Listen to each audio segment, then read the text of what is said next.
the Young Dudes by MsKingBean89. Audiobook by Wolf.Potter on YouTube.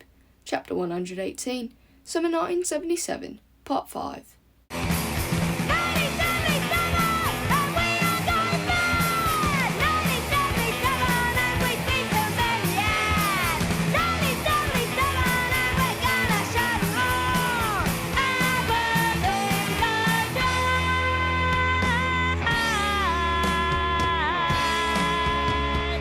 Monday, 29th August 1977.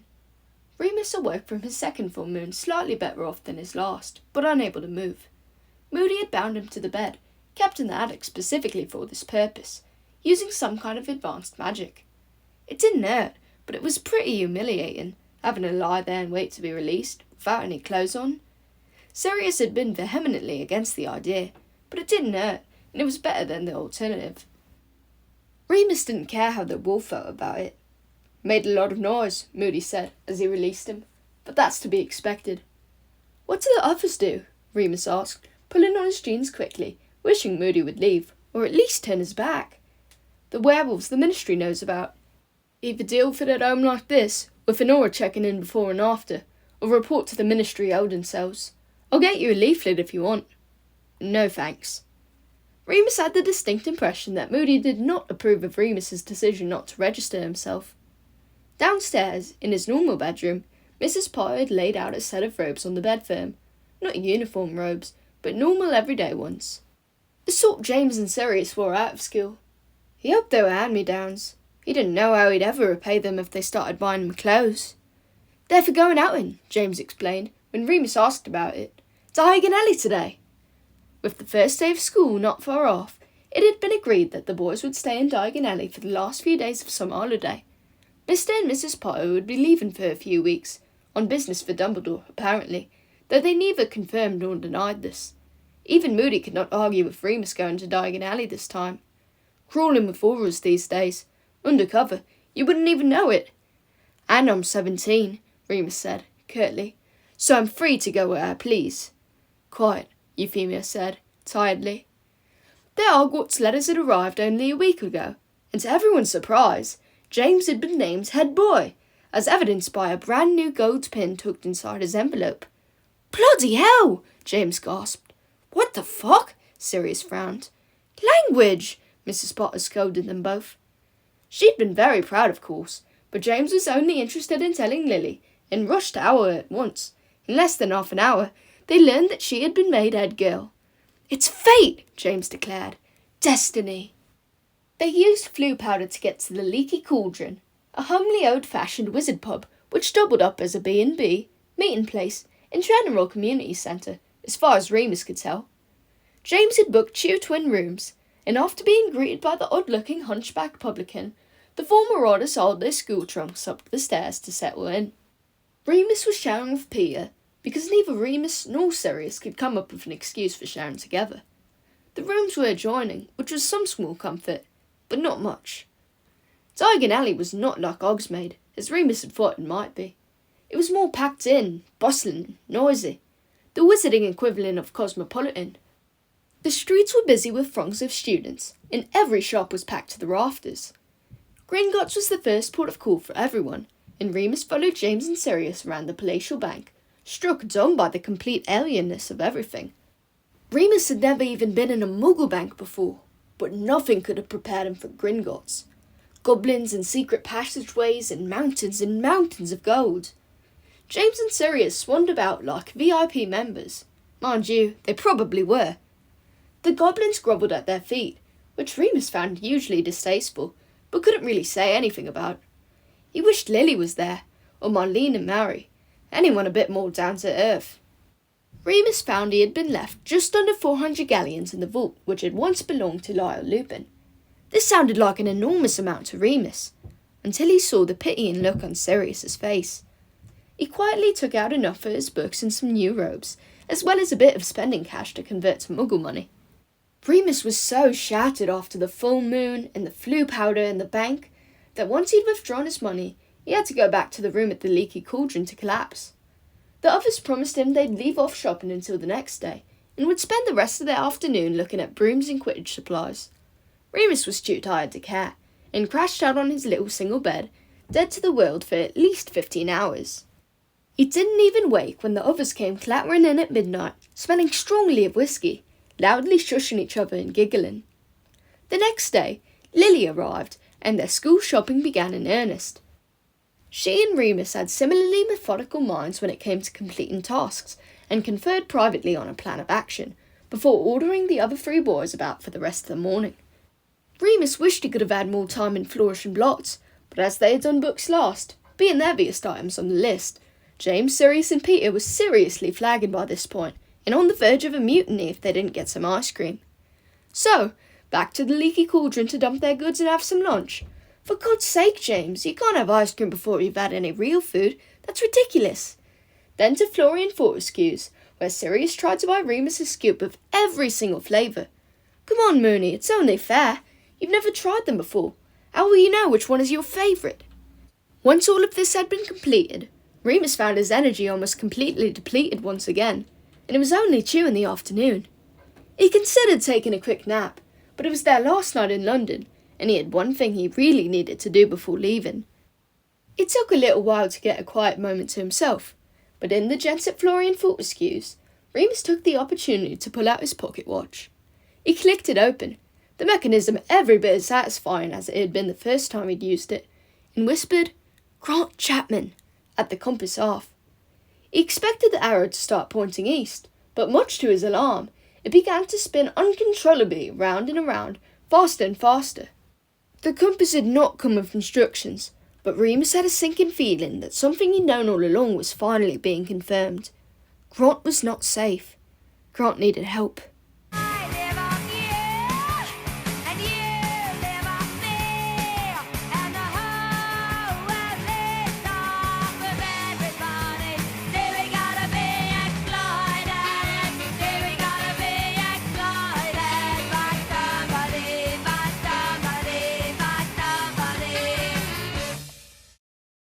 Remus hurried back to the little table outside the parlour, where his 4 friends were sitting, making a lot of ruckus noise over something Peter had just done with his milkshake.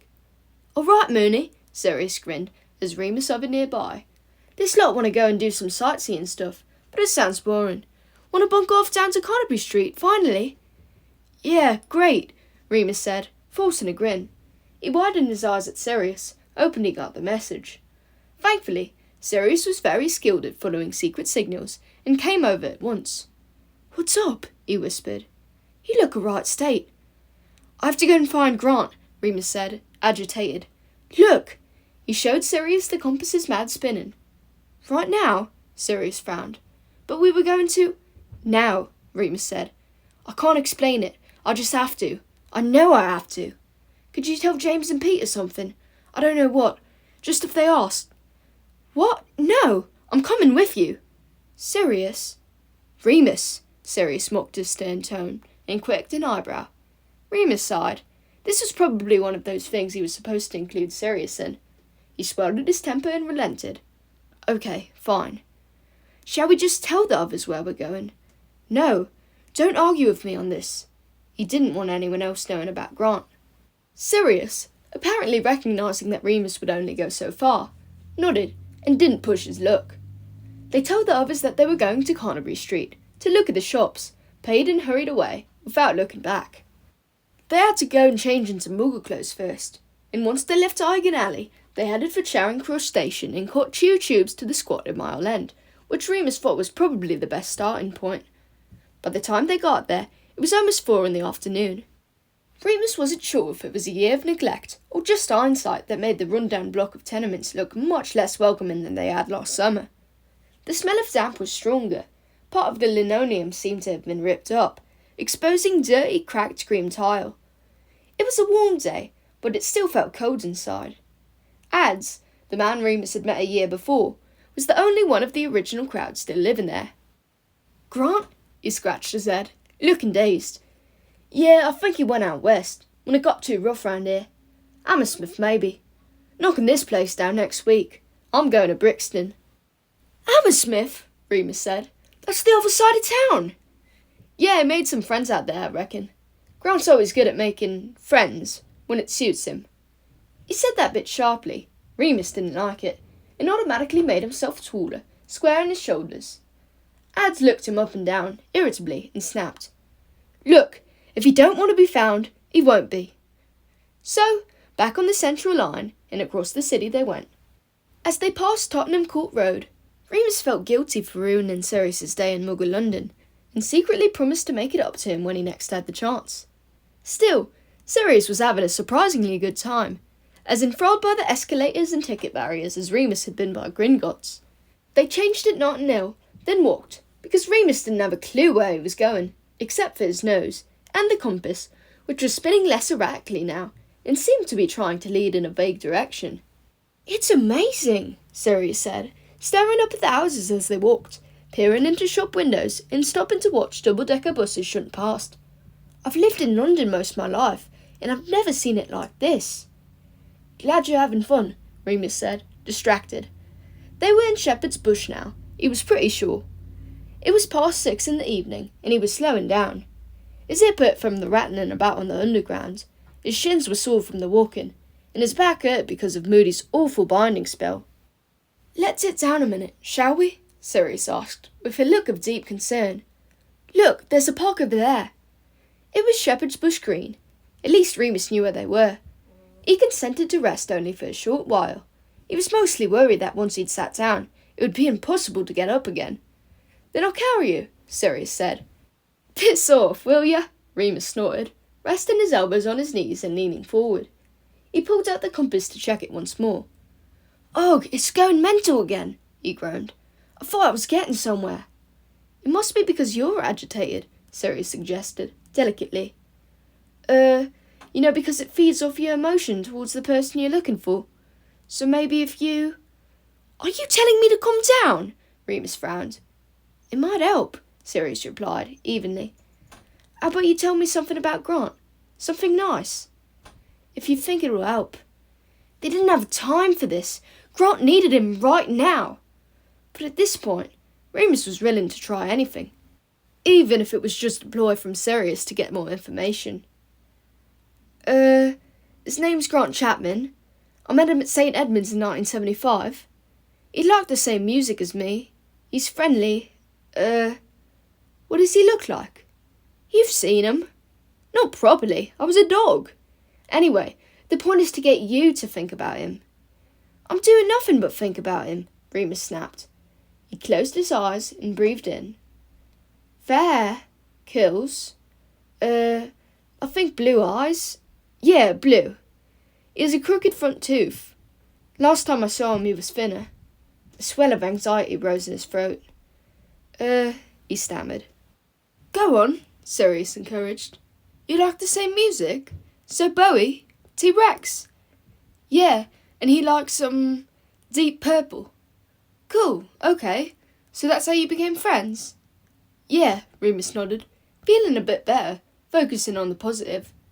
He was also the only one at St. Eddie's that wasn't a complete maniac or a criminal. I mean, he had a few charges, but not serious. Then one day, he just kissed me. And that's how I knew." Remus glanced at Sirius quickly, to check that it was okay to keep going. Sirius's smile tightened a bit, but he nodded again. "He's been a good friend, apart from that," Remus explained. "He never makes me feel bad about myself. He never makes me feel odd or different." "He sounds like a really good mate," Sirius said, politely. "Yeah, and he'd do anything for me. That's why I need to—" He looked down at the compass and saw that it was now pointing west, a little shaky, but clear enough for Remus. They got up and followed. It was past 7 now. They hadn't eaten lunch, and the sun was beginning to set. Lily, James and Peter would no doubt be wondering where they were. Sirius didn't complain, just kept quiet and followed while Remus mumbled to himself, following the little golden arrow in his palm and sniffing the thick London air. Shepherd's Bush wasn't much nicer than Mile End, and seemed to have a buzzing nightlife. Pubs and clubs were filling up around them with teens and young people from every subculture. Disco kids in bright satin and sequins, grimy skinheads in suspenders and boots, old-school rockers with shaggy hair, and punks with studded jackets and faces full of metal. Finally, as they were coming up on Latimer Road, Remus stopped still. "There," he said, pointing across the darkening street to a building with blacked-out windows and steps leading down to a basement. Loud music was pounding up onto the street. Whoever the band was, they had little regard for their instruments, and even less for the audience's eardrums. "He's in there," Remus said, firmly. The compass confirmed this, pointing straight ahead. The basement looked a bit livelier than Remus was comfortable with. As well as the music, loud shouts and screams were blaring from inside. Eastern accents, teenage rage, skinny yellow-toothed punks stood outside in packs, green spiky hair and heavy bike chains. Remus felt horribly vulnerable in his worn-out brown corduroys and oversized grandad shirt, but Sirius was even more out of place, with his long hippie hair and unmistakably well-bred posture. "Should we go in?" Sirius asked, without a trace of nerves. Remus said. He was about to suggest that he go alone, when fate intervened. "Sling your hook, you fucking Nancy boy," the bouncer was yelling at a young man who was staggering onto the street, head bent, hands in pockets. He had a mess of dirty blonde hair, and a scent that Remus would know anywhere on earth. "Grant!" Remus bolted towards him, running across the road without even looking.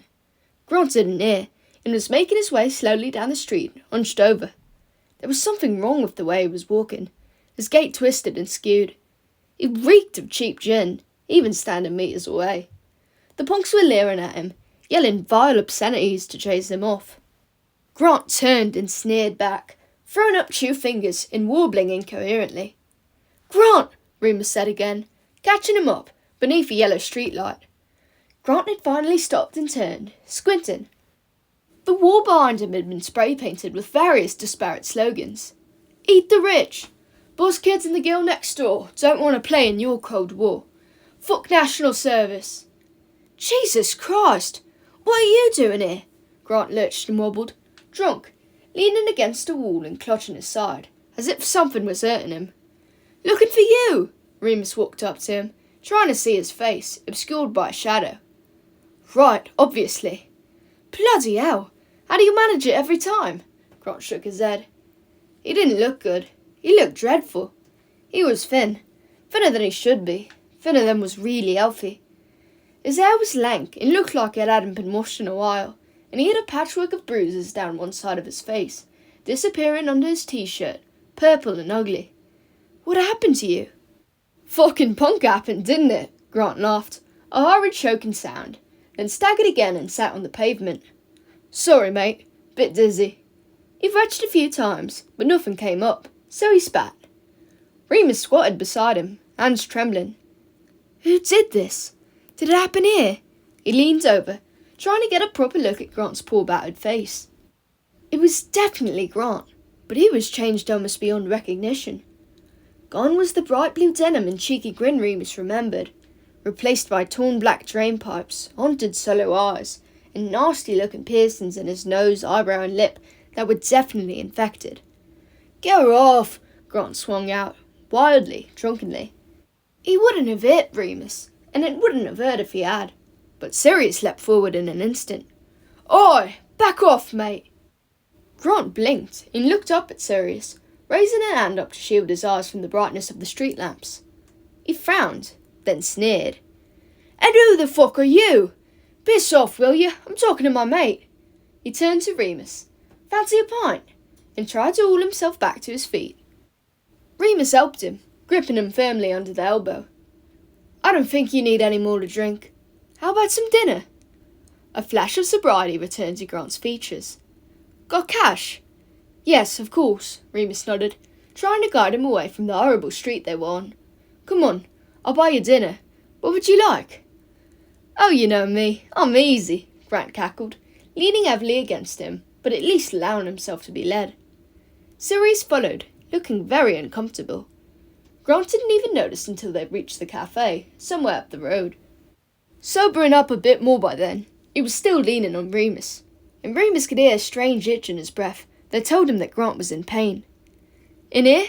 Remus turned to Sirius, questioning. Sirius glanced at the illuminated window, the cheap plastic chairs inside, with a faint look of disdain, but shrugged. "Probably the best we'll find around here." "You again," Grant grumbled. "Thought I told you to naff off." "Grant," Remus said, gently. This is Sirius, my friend from school." Grant did a double take, narrowing his eyes. Or eye, anyway. Only one of them was open properly. "Well, fuck me," he murmured, still swaying. "Proper stunner." Sirius looked embarrassed, so Remus herded Grant into the cafe to sit down, ordering 3 cups of tea and a pie and chips. "Chicken and mushroom." "I don't want no trouble from you," the burly man behind the counter said, as he set the mugs of greyish tea down. "I know your types." "Piss off, you dirty old man," Grant slared. "Bet you'd pay for it if you could." "What did I say?" "Look," Remus stood up, quickly. "He's sobering up. I'll keep him quiet, I swear. I'll pay up front. It'll be okay once he's eaten." The large man looked at him appraisingly, his eyes flicking to Sirius, still seated, then Grant, then back to Remus. "What are you, Christian Outreach?" "Sort of," Remus nodded, trying to look religious, whatever religious looked like. Anyway, it satisfied the cafe owner, who lumbered back behind his counter, presumably to heat up their food. "Caw," Grant laughed into his tea. "You get posher by the bloody year, Remus, me old mucker. Just please stop trying to fight everyone for 5 minutes, will ya?" Grant blew a raspberry, then giggled. When the food arrived, Grant tugged into it as if he hadn't eaten in weeks. Remus hoped that wasn't true, but judging by the state of his bony frame, things didn't look good. The pie and chips were demolished in minutes, and Remus ordered a Bakewell tart for afters, as well as some more tea. "Where are you living?" he asked, hoping he sounded kind and not accusatory. "What were you doing in that club?" "Getting bladdered," Grant murmured. He was calmer now he'd eaten, slower and more pliant. "Well, you've achieved that." "The bruises?" Grant looked up, suddenly, right at Remus. He was stone-cold sober, his eyes sharp and wide, as if Remus's face was a mirror and he was seeing himself for the first time. He touched his grubby fingers to the marred side of his cheek. "Got into an altercation a few days ago," he said. "But fuck it, I'm off tomorrow. Going down to Brighton. Sick of bloody London. Sick of bloody miserable fucking London. Everyone wants to get at you, do you over anywhere they can. Do you know what I mean?" "Yeah," Remus breathed. He felt so helpless. He wanted to look to Sirius for reassurance, but it somehow seemed disrespectful to Grant. "How's school, posh knob?" Grant asked, slurping his tea like a builder. "Oh, okay, fine." "What's in Brighton? Somewhere to live? A job? How are you getting there?" "Got friends," Grant shrugged, then winced. He'd broken a rib, Remus realised, and scolded himself for not having noticed it earlier. "Do you need to go to a hospital? How long have you been like this?" "No hospitals," Grant grumbled, curling up in his seat protectively. "They think I'm a skaghead. Probably look like one, do I?" "I went to Mile End. I saw ads." "That cunt. He can fuck right off and all." "Look, lend me a tenner, will you? I'm good for it. Give me your address and I'll pay you back." "Not if you're just going to get drunk on it." "Oi, Mr. High and Mighty, I'll have you know I deserve a good drink. I've had me heart broken. You remember what that's like." He gave Sirius a less than subtle stare. Sirius, to his credit, did not react, but stared at the sugar bowl. Someone had put their cigarette out in it. "I'm really sorry, Grant," Remus said, sincerely.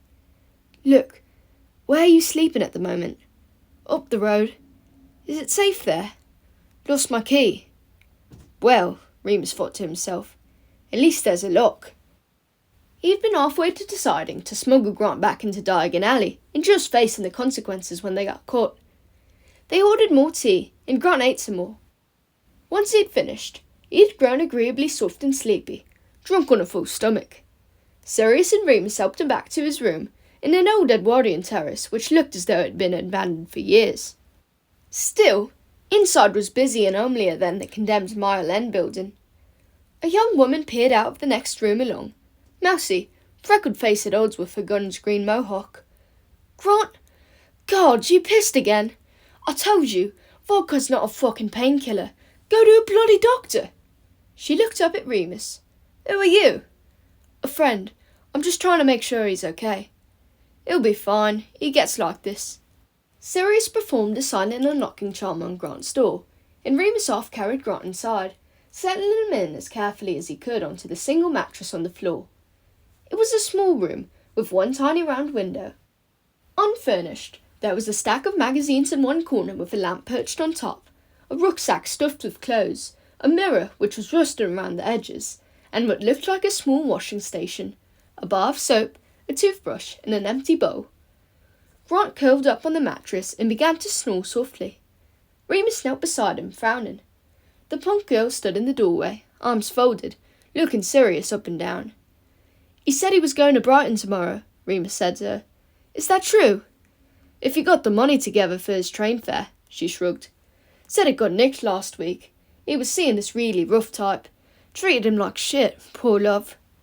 "He'll have the money," Remus said, firmly. "Will you make sure he goes? It will be safe." "I'm not his keeper," she shrugged, backing out. "Got enough problems." "Charming," Sirius said, with a raised eyebrow, as she vanished back into her room. "Shut the door," Remus said, pulling out his wand. He wanted to fix as much as he could while Grant was still sleeping. He ran through his list of healing spells. He'd only done them on himself so far, but nothing had gone very badly wrong. "What the hell are you doing?" Sirius came over, as Remus aimed his wand at Grant's chest. "What about the statute of secrecy?" "Bugger that," Remus grunted. "I can't just leave him like this." Sirius stepped back and watched as Remus did his best to heal Grant's ribs, then clear up the bruises and blackened eye. Afterwards he leaned back, mind racing. He turned to Sirius. "Right, I think I need to stay here tonight," he said. "I could leave him some money, but I think it's better if I make sure he gets to Brighton tomorrow, if that's still what he wants to do, when he's sober." "Right," Sirius nodded. "We've got to get to King's Cross, though." "Yeah, I'll be on time. I can just apparate from Victoria." "Okay," Sirius nodded again. He sat down, leaning against the opposite wall. He took off his jacket and folded it underneath himself. "What are you doing?" Remus asked. "You need to go back to Diagon Alley." "No, I don't," Sirius shrugged. "I can stay." "But James—" "Oh, right, yeah. Hang on." Sirius reached into his pocket and pulled out the compact mirror. Remus gazed at it enviously. He wished he had one. He'd give it to Grant and never lose him again. "Oi, Potter, you there? Prongs?" Sirius was speaking into the device. "Hiya. Look, me and Mooney are going to a gig here. We'll be in late. Don't tell anyone, okay? See you tomorrow." Yeah. No, I promise." "Okay, cheers." He snapped it closed and looked at Remus. "There, done." "You didn't have to do that. If you're worried about leaving me here with him, I'm really just making sure he's okay." "And I'm making sure you're okay, Remus," Sirius replied, coolly. "I'm not leaving you to spend all night alone in this place. Come on, let's get comfortable. Plenty of floor to go around." Remus's guilt soared higher than ever, as Sirius gave him a bright grin and extended an arm towards him. His last night before school, spent on the floor of some Muggle halfway house, and he wasn't even complaining about it. Remus sat down too, and slouched down to settle under Sirius's arm. At least they were together now.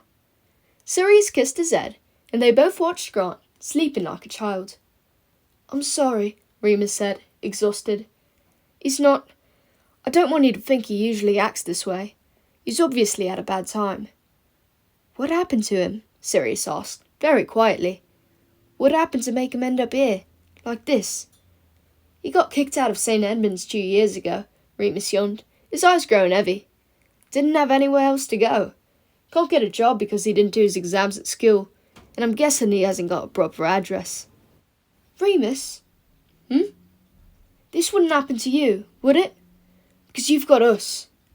"Yeah," he murmured sleepily, only half paying attention. "I've got you, Padfoot. Don't worry about me."